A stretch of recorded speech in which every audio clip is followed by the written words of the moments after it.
Welcome to North Attleborough and Plainville Tonight for Tuesday, February 5th. I'm Peter Gay. We begin tonight's news with the North Attleborough police log. Officer Joseph Fryer and Kevin McKeon made an arrest Friday night just before 6 o'clock as the result of stopping a motor vehicle. Danny Jimenez of 21 Woodward Street in Cumberland, Rhode Island, was arrested as a result. The 29-year-old white male was picked up on a warrant. Officers Justin Conley and Gary Maitland responded to a call about shoplifting Saturday night at 6:35. Joan P. Grabanowski of 157 Mansfield Avenue, apartment 8 in Norton, a 57-year-old white female, was charged with shoplifting by asportation, third offense, and trespassing. Patrolman John Grimm, along with officers Robert Curran and Michael Demers, served a warrant just before 8 o'clock Monday night. John G. Zarella of 180 North Washington Street in North Attleborough was arrested on a straight warrant and foreign warrants for a violation of an abuse prevention order and violation of an abuse order. 2 other arrests were made, but information on domestic and sexual assaults is limited.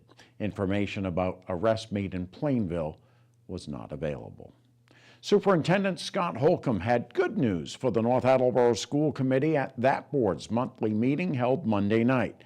After having received a warning about their accreditation by the New England Association of Schools and Colleges, North Attleborough High School received a positive review from that group.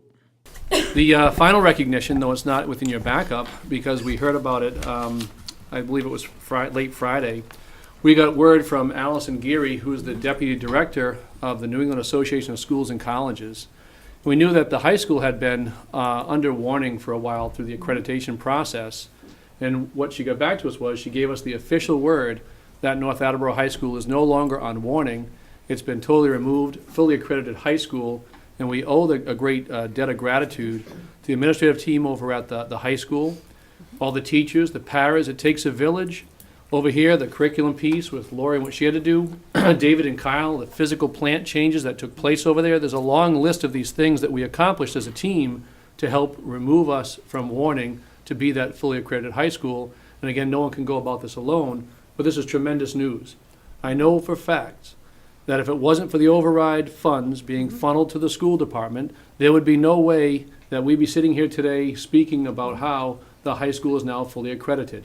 We would not be able to make the changes in personnel and physical changes to the building to satisfy their requirements. So I want to thank all the people in town who helped with the budgetary process last year, all the members of the school committee to help us get those funds and bring us back to where we belong. Excellent.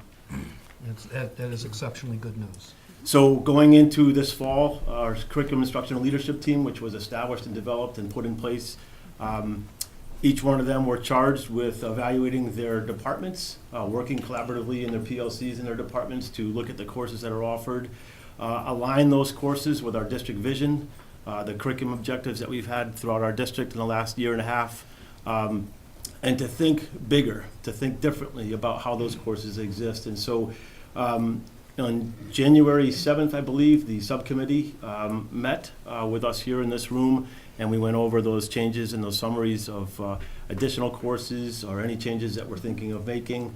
Could you just speak to the community service component a little bit? That's kind of intriguing. Sure. So we're, with your approval, we're looking forward to implementing a common piece of secondary school education, which is the emergence of community service for all students, a way in which we can have students engage in the service of their communities. This past fall, we met with our school council, made up of parents and students, and discussed the opportunities that would exist within community service. We've added that through our leadership team at the high school. And ultimately, what we're trying to accomplish is to have every student at North Attleborough High School complete at least 10 hours of service per year for each of the years that they're at the high school before graduation, and have that be a graduation requirement. Last night's meeting of the North Attleborough School Committee can be seen starting Friday on North TV's Government Channel. Join us again Thursday for the next edition of North Attleborough and Plainville Tonight.